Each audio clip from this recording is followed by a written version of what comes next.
I'm old enough that connecting to the internet was something you actively did when you wanted to use the internet. Every dial-in was the start of a little adventure. Back then, the internet was mostly filled with people interested in computers and the internet itself. I miss that. And don't get me wrong, the universality of the modern internet is incredibly useful. These days, there's a better way to do it, and that way is online.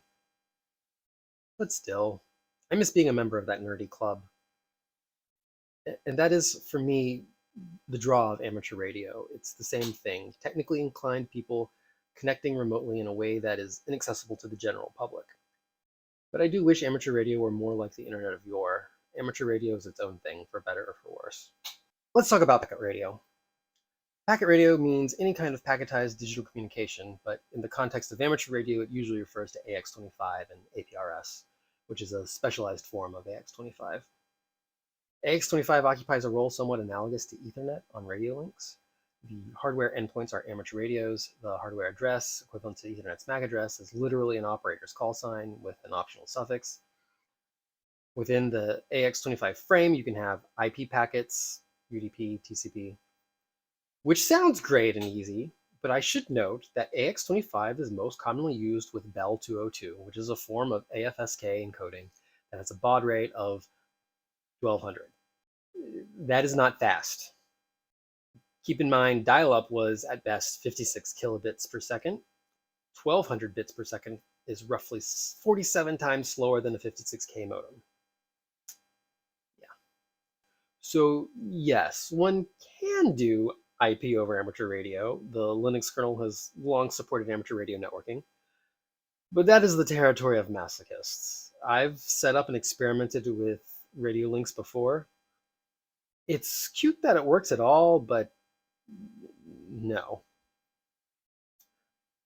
Side note, for those really interested in amateur radio IP networking, 802.11b has some channels that overlap with the amateur radio band, and as long as you follow all the regular rules and regulations, including no encryption and station identification requirements, an amateur radio operator can use Wi-Fi with higher than usually permitted transmission power. So it is possible to use your license to set up some actually useful, relatively high-speed IP links. You can legally modify off-the-shelf Wi-Fi hardware and do this. Neat. IRC, ye old internet chat. The YouTube channel, The Serial Port, has a great video on the history of IRC. Check it out, links in the description. Alongside late BBS culture and before instant messenger services, there was IRC, Internet Relay Chat. It's actually still around, just not as popular as it once was. Its influence is still felt in modern chat platforms like Slack and Discord. IRC is pretty near and dear to me. I met my now ex-wife on IRC. I honed my Linux troubleshooting skills on IRC, which directly led to my first real job at IBM and later at NetApp doing tech support. IRC was one of my favorite regular adventures after dialing into the internet. Wouldn't it be neat to combine IRC and amateur radio? If you search IRC and amateur radio, you can find a few projects. I think the most prominent one is where someone ran a regular IRC server over an AX25 link. Doing anything more complicated than a point-to-point connection on AX25 is kind of a pain, and doing TCP over top AX25 is just misery. IP and TCP add a lot of overhead on a link that's already high latency and starved for bandwidth. But what if there were a better way? Let's take a little topology detour. The stack for doing packet radio is usually something like an analog amateur radio, something that transmits and receives audio, a TNC. This term is overloaded at this point. Once it meant a dedicated bit of hardware, plug-in radio, plug-in RS-232, feed bytes in, get audio out, feed audio in, get bytes out. These days, TNC usually means a sound card plus a means of controlling the radio's push-to-talk. I've got a little CM108 based one here. Then there's software TNCs, like Modem 73 and Direwolf, that do all of the DSP stuff. That's where the actual bytes to audio and audio to bytes happens, including HDLC stuff. After that is the application or networking layer. From here, you can have the Linux kernel do AX25 networking over top this serial link, or you can use an application directly Some applications can talk directly to the TNC. Now let's take a look at an IRC message.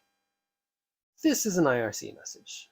Here, the user John Doe, going by the nick JDoe, sends a message to the welcome channel. This is what the raw protocol looks like on the wire. If we tweak one field, the username, to be a call sign, we get a message that doesn't need any additional context.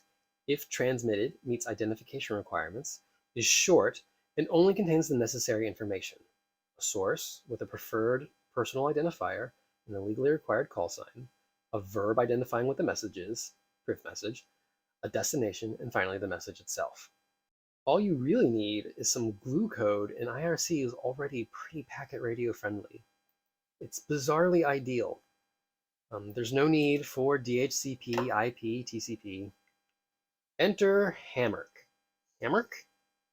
Hammerk. Hammerk is a minimal IRC server that directly interacts with a KISS TNC and handles enough of the IRC protocol that any arbitrary IRC client can connect and send and receive messages. Does not send out every IRC protocol message over the radio. It's limited to lines that contain the full sender identifier, so we don't have to mess around with timing requirements. Every message Hammerk sends out is properly identified. Channels and PMs just work as expected. The server tracks seen channels and users, so things like user lists and the channel list work. Additional common chat features like chat history, etc., can be handled by the client of your choice. Set up your radio and TNC. If you're in ITU Region 2, North America, go with 145.75 megahertz. This is appropriate for general experimentation with digital communication. I recommend using Direwolf. Use its default of 1200 baud Bell 202. I highly recommend you use a CM108 based sound card with a push-to-talk mod. Do not try to use Vox. I already tried. Save yourself some pain. Don't try Vox. Once you have Direwolf running, you should be able to launch Hammerk with its default settings, and it should be ready to go. Download Hammerk from the GitHub page here. There are precompiled binaries for Windows and Linux under releases. It should also work under Mac OS, but you're going to have to compile that yourself. There are various command line options for ports, but the defaults should work. Grab your IRC client of choice. There's many to choose from. If you're on Windows, you could go old school and dig up a copy of Merc. On Linux, you've got WeChat and IRC on the command line, Conversation and KVerk for Plasma, and Pigeon has an IRC plugin, of course. Set your host to localhost. Hammerk's default IRC port is 6667, which should be the client's default as well.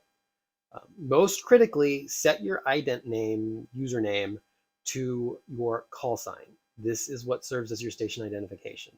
Very important you do this. Do not skip this. I do want to note, if it isn't obvious at this point, this does require an amateur radio license. But if you're remotely interested, you should get your license. Passing the technician exam means getting at least 30 questions right on a 35-question multiple choice exam. It's not hard. Go do it. All right. There are some practical benefits of this setup. There are other means of chatting through amateur radio, but there's some real benefits to this system.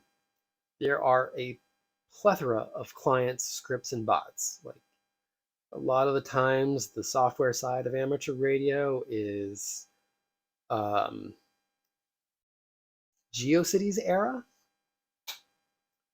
but IRC clients are still being updated today. They're modern software. The protocol is actually well suited to this purpose if you're selective about what goes over the air, and Hammerk takes care of this for you. It's reasonably fast and responsive. It's totally appropriate for human-paced real-time chat. The protocol, with the way it's been decoupled with Hammerk, is reasonably used statelessly in a broadcast model and totally suitable for point-to-point and one-to-many radio communication. It just weirdly makes sense. Now, why did I do this? Like, can't I just use regular IRC? Yeah, they're still around. There's plenty of servers still around. Can I just call into a amateur radio net Yeah, I can do that too, but I don't know. There's something really neat about this, and I wanted it to exist, so I made it exist.